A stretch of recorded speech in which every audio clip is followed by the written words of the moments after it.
Assalamualaikum warahmatullahi wabarakatuh. Perkenalkan, nama saya Rahel Aulia Rahma dengan PMC 1C022140 dari kelas 4B. Nah, di sini saya akan menjelaskan materi tentang akuntansi pajak penghasilan. Yang pertama itu pajak penghasilan. Itu ada akuntansi pajak penghasilan. Apa sih akuntansi pajak penghasilan itu? Nah, akuntansi pajak penghasilan itu akan menjelaskan tentang bagaimana perusahaan itu menghitung, menyajikan, dan mengungkapkan informasi pajak penghasilan dalam laporan keuangan. Nah, informasi pajak penghasilan itu akan disajikan sebagai beban pajak pada laporan laba rugi.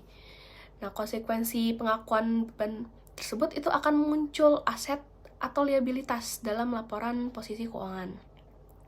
Nah, beban pajak yang muncul itu dapat berupa beban pajak kini ataupun beban pajak tangguhan.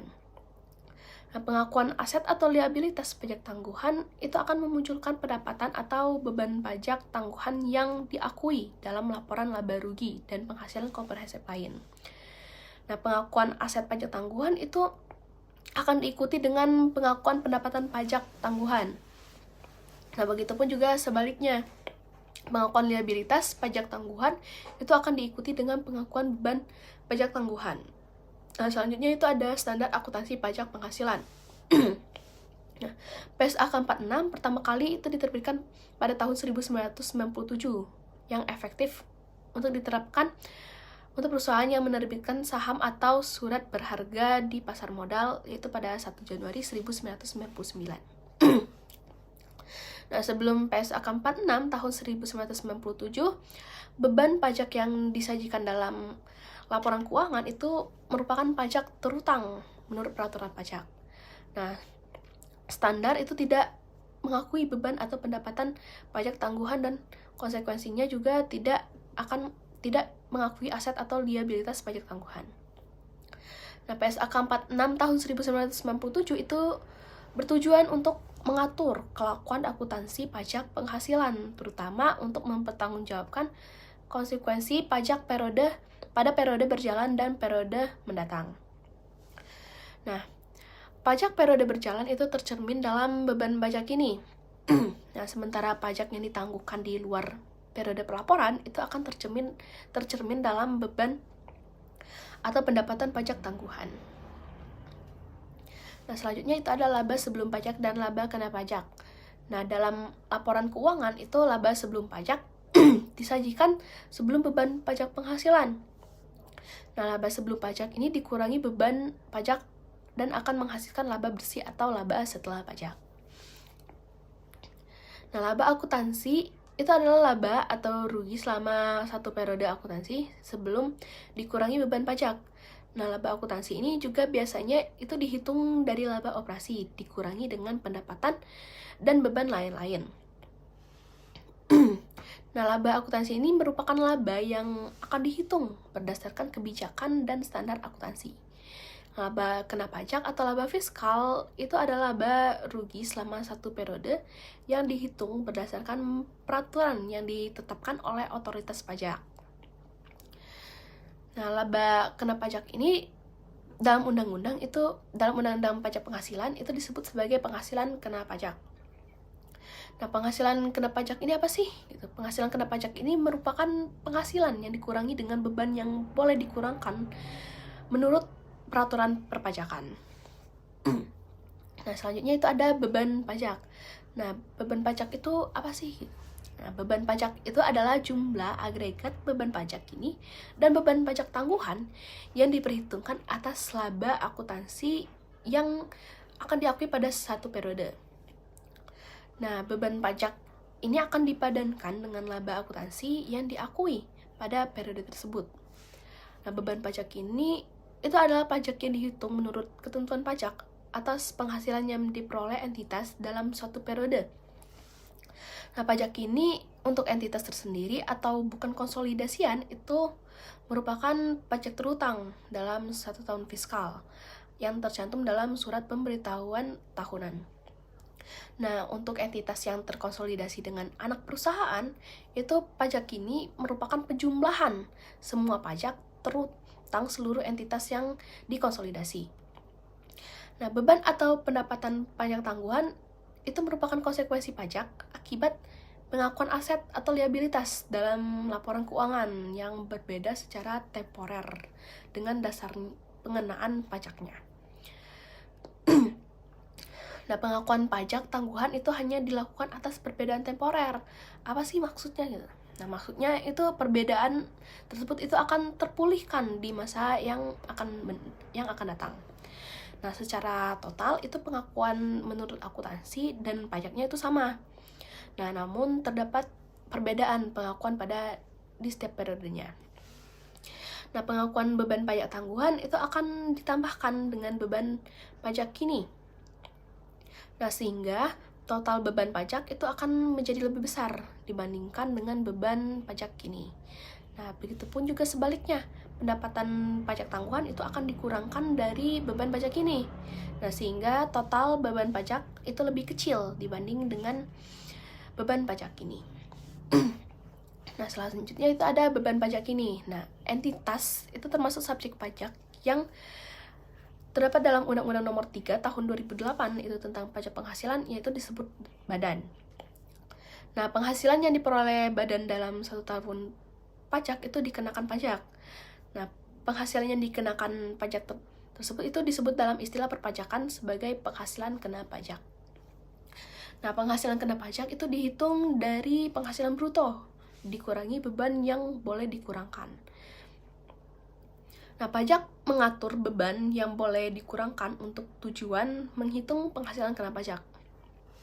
Nah, beban menurut akuntansi itu tidak semuanya itu akan menjadi beban menurut pajak. Dan itu juga boleh menjadi beban, namun dengan jumlah yang berbeda-beda.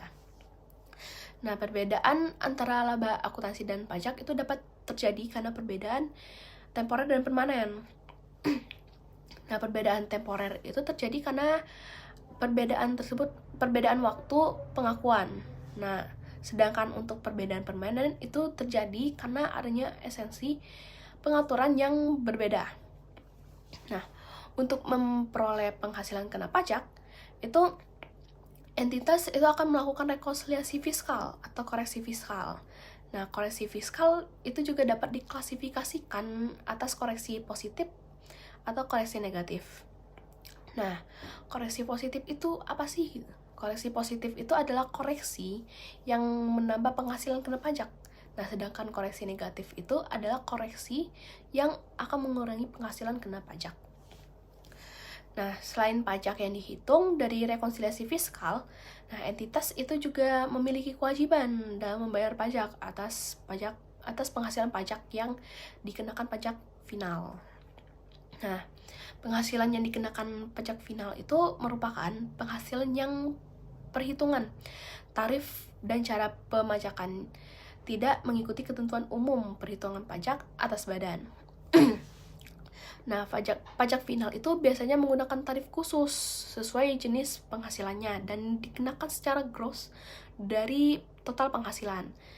Nah, penghasilan yang telah dikenakan tarif pajak final itu bebannya tidak boleh dikurangkan karena pemajakannya yang dilakukan atas penghasilan bruto. Nah, selanjutnya itu ada liabilitas pajak kini. Nah, pajak kini itu apa sih? Pajak kini itu adalah jumlah pajak penghasilan yang terutang atas laba kena pajak untuk satu periode. Nah, pajak terutang ini harus dibayarkan oleh perusahaan sesuai ketentuan pajak. Nah, jika pajak kini untuk periode kini dan periode sebelumnya yang belum dibayar, itu diakui sebagai liabilitas pajak kini. Nah, begitupun juga sebaliknya, jika jumlah pajak yang telah dibayar untuk periode kini dan periode-periode sebelumnya dengan melebihi jumlah pajak terutang, itu akan diakui sebagai pajak dibayar di muka. Nah, pajak terutang dalam satu tahun fiskal itu akan dihitung untuk setiap tahun. Dihitung sama setiap tahun. Nah, pajak penghasilan ini menurut standar akuntansi keuangan itu disebut sebagai beban pajak kini. Nah, jumlah pajak terutang itu akan dikurangkan dengan kredit pajak untuk mendapatkan pajak kurang atau lebih bayar pajak.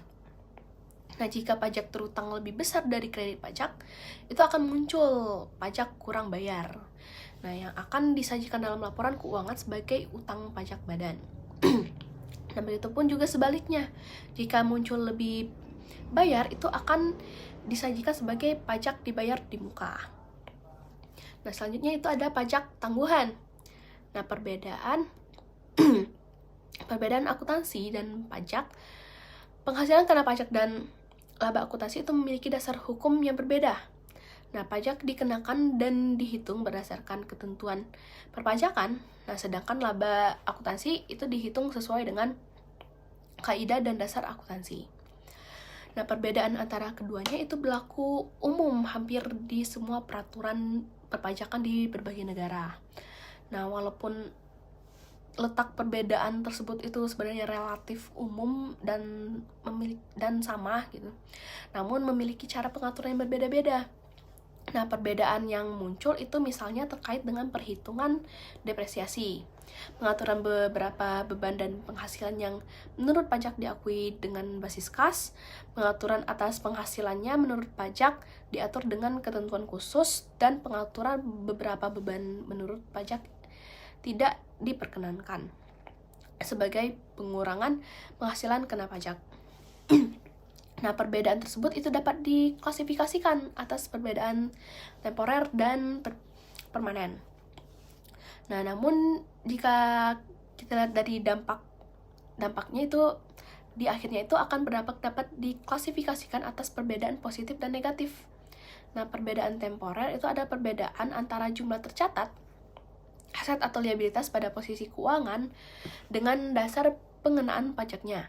Nah, perbedaan temporer itu dapat berupa perbedaan temporer kena pajak dan perbedaan temporer dapat dikurangkan. Nah, selanjutnya itu ada perbedaan temporer dapat dikurangkan dan aset pajak tangguhan.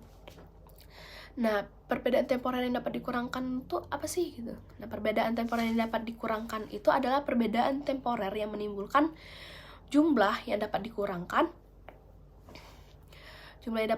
dalam penentuan laba kena pajak periode masa depan ketika jumlah tercatat aset atau liabilitas itu dipulihkan atau diselesaikan yang tercantum dalam PSAK 46 revisi 2013. Nah, perbedaan temporer yang dapat dikurangkan itu terjadi saat laba akuntansi lebih kecil dibandingkan laba menurut pajak atau penghasilan kena pajak. Nah, akibat dari perbedaan temporer tersebut. Nah, penghasilan kena pajak yang lebih tinggi itu mengharuskan entitas menurut regulasi pajak itu melakukan pembayaran pajak lebih dahulu sebelum pengakuan pajak menurut akuntansi. Nah, aset pajak tangguhan diakui yang untuk seluruh perbedaan temporer itu yang dapat dikurangkan sepanjang kemungkinan besar bahwa laba kena pajak itu akan tersedia dalam jumlah yang cukup memadai sehingga perbedaan temporer itu dapat dikurangkan dan dapat dimanfaatkan. Selanjutnya itu ada perbedaan temporer kena pajak dan liabilitas pajak tangguhan. Nah, perbedaan temporer kena pajak menurut PSAK 46 revisi 2013 itu adalah perbedaan temporer yang menimbulkan jumlah kena pajak dalam penentuan laba kena pajak periode masa depan ketika jumlah tercatat aset atau liabilitas pajak diselesaikan. Nah, liabilitas pajak tangguhan itu adalah jumlah pajak penghasilan terutang pada periode masa depan sebagai akibat dari adanya perbedaan temporer kena pajak. Nah, pengakuan liabilitas pajak tangguhan dikecualikan atas perbedaan temporer kena pajak yang berasal dari pengakuan awal goodwill atau pengakuan awal aset atau liabilitas dari transaksi, bukan kombinasi bisnis dan transaksi yang tidak mempengaruhi laba akuntansi atau laba kena pajak. Nah, itu perbedaan temporer kena pajak terjadi ketika pengakuan laba menurut akuntansi itu lebih besar dibandingkan laba menurut pajak. Nah, adapun beberapa kejadian yang merupakan contoh dari perbedaan temporer kena pajak. Nah, yaitu yang pertama itu ada depresiasi menurut akuntansi dengan masa manfaat lebih panjang dibandingkan masa manfaat menurut pajak. Yang kedua itu pengakuan beban yang lebih kecil menurut akuntansi dibandingkan pelaku untuk menurut pajak akibat perbedaan temporer. Nah, selanjutnya itu ada perbedaan permanen. Perbedaan permanen itu apa sih?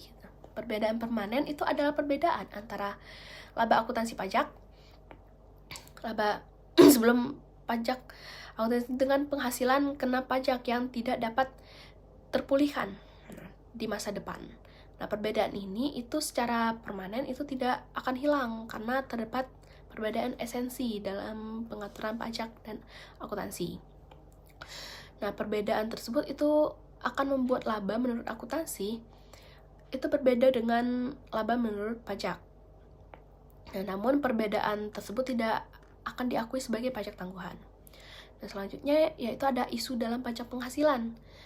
Nah, perubahan tarif pajak liabilitas atau aset pajak kini itu untuk periode kini dan periode sebelumnya itu diukur sebesar jumlah yang diharapkan untuk dibayar atau direstitusikan kepada otoritas perpajakan yang dihitung menggunakan tarif pajak atau peraturan pajak yang telah berlaku atau yang telah secara substansif berlaku pada periode pelaporan. Nah, untuk mengukur liabilitas pajak ini, perhitungan menggunakan tarif yang berlaku sesuai dengan ketentuan perundang-undangan. Nah, misalnya untuk menghitung pajak terutang pada tahun 2015, nah entitas itu menggunakan tarif pajak dan semua ketentuan yang berlaku pada tahun tersebut. Nah, pajak atas entitas asosiasi dan anak itu pajak atas entitas konsolidasi merupakan gabungan pajak dari induk dan semua entitas yang dikendalikan oleh induk itu akibat konsolidasi laporan tersebut akan diakui juga sebagai aset dan liabilitas pajak tangguhan. Nah, entitas asosiasi menurut akuntansi itu adalah lebih besar atau sama dengan 20% sampai dengan 50%. Terdapat perbedaan karena menurut pajak ketentuan bukan penghasilan atau hasil investasi lebih dari 25%. Nah, untung itu hasil investasi dari investasi 25% itu atau kurang akan dikenakan pajak sehingga terjadi pemajakan ganda.